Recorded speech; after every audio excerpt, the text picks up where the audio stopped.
Like करें, subscribe करें और बेल आइकन जरूर प्रेस करें।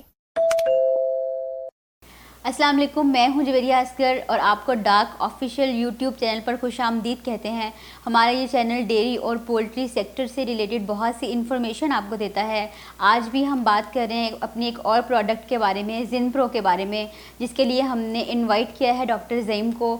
अस्सलाम वालेकुम डॉक्टर ज़ईम। वालेकुम अस्सलाम। सर कैसे हैं आप? मैं बिल्कुल ठीक, आप सुनाएं। मैं ठीक ठाक। डॉक्टर ज़ईम, आज हम बात करेंगे ज़िनप्रो से मुतालिक, तो काइंडली आप ज़िनप्रो के बारे में बताइएगा। ज़िनप्रो क्या है, इसका ज़िनप्रो बेसिकली ट्रेस मिनरल्स के अंदर काम करने वाली दुनिया की सबसे बड़ी कंपनी है, जो कि पिछले 47 सालों से सिर्फ़ और सिर्फ मिनरल्स के अंदर डील कर रही है, स्पेसिफ़िकली ट्रेस मिनरल्स के अंदर।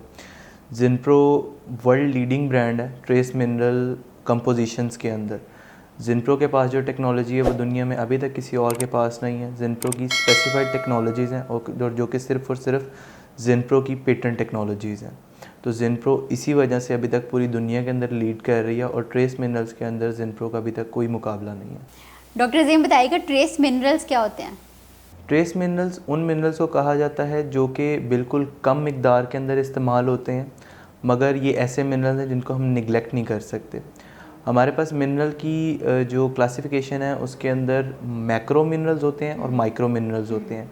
मैक्रो मिनरल्स वो हैं जो हमारी डाइट के अंदर से हम लोग पूरे कर लेते हैं, मगर माइक्रो मिनरल्स वो हैं जो हमें एक्स्ट्रा सप्लीमेंट करने पड़ते हैं। उसी माइक्रो मिनरल्स को ट्रेस मिनरल्स भी बोला जाता है, जिनका इस्तेमाल बहुत ज़रूरी है। हर रोल के लिए डिफरेंट ट्रेस मिनरल होता है, इसीलिए उसको फीड के अंदर ऐड किया जाता है ताकि उससे आप बेहतर रिजल्ट्स ले सकें। डॉक्टर ज़ईम, ऑर्गेनिक और इनऑर्गेनिक में क्या फ़र्क होता है? जिस तरह मैक्रो और माइक्रो की कंपोजिशंस हैं और उनकी डिफ्रेंशिएशन है, उसी तरह ऑर्गेनिक और इनऑर्गेनिक की भी है। इनऑर्गेनिक मिनरल वो होते हैं कि सिंपली अगर मैं समझाने के लिए कहूँ तो एक पहाड़ है, उसमें से कुछ हमने चीज़ें निकाली हैं, उसी को हमने पैक कर दिया है और वो इनऑर्गेनिक मिनरल है। अब उसके अंदर फास्फोरस भी है, कैल्शियम भी है, क्लोराइड भी है, सोडियम भी है, पोटेशियम भी है। Inorganic minerals basically unrefined minerals होते हैं और उनके साथ जो मोस्टली अटैच्ड पार्टिकल्स होते हैं वो ऑक्साइड्स, सल्फेट्स, क्लोराइड्स, ये चीज़ें होती हैं। जबकि ऑर्गेनिक मिनरल्स वो होते हैं जिनके अंदर CHO ग्रुप होता है, जिनको हम कार्बोहाइड्रेट ग्रुप बोलते हैं या ऑर्गेनिक ग्रुप भी इसको हम बोलते हैं। इस ग्रुप की अटैचमेंट का फ़ायदा ये होता है कि इन मिनरल्स की अवेलेबिलिटी नॉर्मल इनऑर्गेनिक मिनरल की निस्बत बेहतर होती है, मगर ऑर्गेनिक के अंदर भी 5 से 6 तरह की टाइप्स हैं, जिसके अंदर जो है proteinates, polysaccharides, organic acids, metal amino acid complex, MHA, ये सब ऑर्गेनिक मिनरल्स की टाइप्स हैं। ज़िनप्रो के परफॉर्मेंस ट्रेस मिनरल्स क्या हैं? ज़िनप्रो सिर्फ़ और सिर्फ परफॉर्मेंस ट्रेस मिनरल्स के अंदर डील करता है। इन परफॉर्मेंस ट्रेस मिनरल्स का मतलब ये है, ये ऑर्गेनिक की भी रिफाइंड फॉर्म है। ऑर्गेनिक के अंदर प्रोटीन्स के बंडल्स को लगा दिया जाता है, जिसको हम प्रोटीनेट्स बोलते हैं, तो उनको हम ऑर्गेनिक कहते हैं। ज़िनप्रो उससे नेक्स्ट लेवल टेक्नोलॉजी लेके आया, जिसके अंदर एक मेटल को एक अमाइनो एसिड के साथ अटैच किया गया है ताकि उसकी अवेलेबिलिटी को बढ़ाया जा सके और उसको मैक्सिमम अब्जॉर्ब करवा के मैक्सिमम रिजल्ट्स दिए जा सकें। डॉक्टर ज़ईम बताइएगा, ज़िनप्रो का बायो अवेलेबिलिटी कॉन्सेप्ट क्या है? जैसे मैंने आपको बताया कि ऑर्गेनिक ट्रेस मिनरल्स के अंदर मल्टीपल कंपोनेंट्स अटैच किए जाते हैं, जबकि ज़िनप्रो ने एक मिनरल को एक अमाइनो एसिड के साथ बाइंड किया और वो भी स्पेसिफिकली मिथायोनिन, जिन दोनों का मॉलिक्यूलर वेट बहुत कम है। अब मॉलिक्यूलर वेट जितना कम होगा उतनी किसी भी मॉलिक्यूल की एब्जॉर्प्शन ज़्यादा बेहतर होगी, उसकी रिसेप्टर इंटेग्रिटी, रिसेप्टर बॉन्डिंग, उसकी ब्रेकेज और इंटेस्टाइन के थ्रू उसकी ब्लड स्ट्रीम में एब्जॉर्प्शन ज़्यादा से ज़्यादा होगी। जैसे अब ज़िनप्रो के साथ मिथायोनिन को अटैच किया गया है, तो उस जिंक और मिथायोनिन के कॉम्बिनेशन की हम बात करें तो जिंक मिथायोनिन कॉम्बिनेशन के अंदर से जिंक जब ब्रेक होगा तो जितना भी फीड के अंदर ऐड किया है उसमें से 99.6% ब्लड के अंदर अवेलेबल होगा। जैसे कि हम 3 ग्राम अगर डोज देते हैं तो उसमें से 2.99 ग्राम्स ब्लड के अंदर एनिमल के अवेलेबल आएगा। इसको बायो अवेलेबिलिटी कहते हैं कि डाइट के अंदर से कितनी अमाउंट ब्लड के अंदर अवेलेबल हो रही है, इस कॉन्सेप्ट को बायो अवेलेबिलिटी बोला जाता है।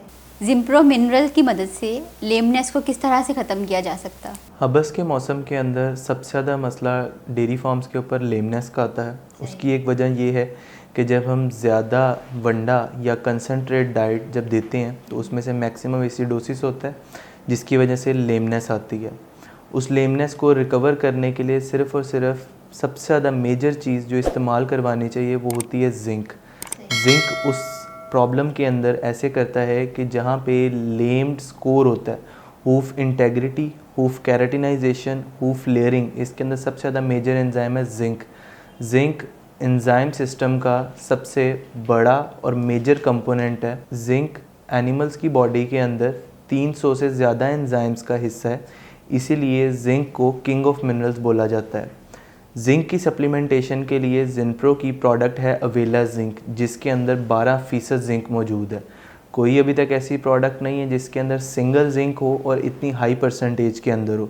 जब हम 12% जिंक को एक डेयरी एनिमल को फीड करवाते हैं तो उसकी जितनी भी जिंक की रिक्वायरमेंट होती है वो उससे फुलफ़िल हो जाती है, और उसकी जिंक की रिक्वायरमेंट फुलफ़िल होने से हूफ की कैराटिनाइजेशन बढ़ना शुरू हो जाती है। जब कैराटिनाइजेशन बढ़ेगी, हूफ की रिपेयर बढ़ेगी। जब हूफ की रिपेयर बढ़ेगी तो लेमनेस कवर हो जाएगी। डॉक्टर ज़ईम, एक आखिरी क्वेश्चन है आपसे, जानवरों की ब्रीडिंग को किस तरह से बेहतर किया जा सकता है? आने वाले मौसम के अंदर ये बहुत बड़ा मसला है ब्रीडिंग का, और ये बहुत ज़रूरी है लोगों के लिए जानना कि ब्रीडिंग को किसी भी डेयरी फार्म के ऊपर किस तरह से बेहतर किया जा सकता है। ब्रीडिंग के अंदर होता ये है कि हमारे जितना भी रिप्रोडक्टिव ट्रैक है एक एनिमल का, उसकी रिकवरी और उसकी मेंटेनेंस सबसे ज़्यादा ज़रूरी है। उसकी रिकवरी और मेंटेनेंस के लिए एक एंजाइम एक्टिवेशन सिस्टम है जिसको हम बोलते हैं ग्लूटाथियोन परऑक्सीडेज सिस्टम। उस सिस्टम की एक्टिवेशन सिर्फ़ और सिर्फ सेलेनियम करता है। सेलेनियम जब हम किसी भी डाइट के अंदर एक्स्ट्रा ऐड करते हैं तो हमें इस चीज़ का ध्यान रखना चाहिए कि हम वो कितनी डोज के अंदर ऐड कर रहे हैं, क्योंकि सेलेनियम सबसे ज़्यादा बाउंड्री लाइन का मिनरल है जो कि सबसे जल्दी टॉक्सिसिटी कॉज करता है। इसीलिए इसकी डोजेज को सबसे ज़्यादा क्लियरली और ध्यान से इस्तेमाल करना चाहिए। जिनप्रो की एक प्रोडक्ट है अवेला सेलेनियम, जिसके अंदर प्रॉपर कंसंट्रेशन और प्रॉपर कॉम्बिनेशन है जिंक, सेलेनियम और मिथियोनिन का, जिसकी वजह से सेलेनियम की अवेलेबिलिटी बहुत ज़्यादा है। उस अवेलेबिलिटी के बहुत ज़्यादा होने का हमें ये फ़ायदा है कि हम सिर्फ़ और सिर्फ 3 ग्राम की डोज से किसी भी जानवर की सेलेनियम की रिक्वायरमेंट को पूरा कर सकते हैं। जब हम सेलेनियम की रिक्वायरमेंट को पूरा करेंगे तो हमारी जो यूट्रस की लाइनिंग है उसकी टोनिसिटी और उसकी हर चीज़ बेहतर हो जाती है, जिसकी वजह से जानवर ब्रीडिंग के अंदर आ सकते हैं और उनकी ब्रीडिंग और बेहतर हो सकती है। बहुत शुक्रिया डॉक्टर ज़ईम, आपने जिम्प्रो से मुतल्लिक आज हमारे साथ बहुत सी इंपॉर्टेंट इन्फॉर्मेशन शेयर की। इस तरह की मज़ीद वीडियोस देखने के लिए सब्सक्राइब कीजिए हमारा यूट्यूब चैनल डाक ऑफिशियल पाकिस्तान। इसके साथ ही इजाज़त दीजिए डॉक्टर ज़ईम और अपनी होस्ट वेरिया अस्कर को। अल्लाह हाफ़िज़। लाइक करें, सब्सक्राइब करें और बेल आइकन जरूर प्रेस करें।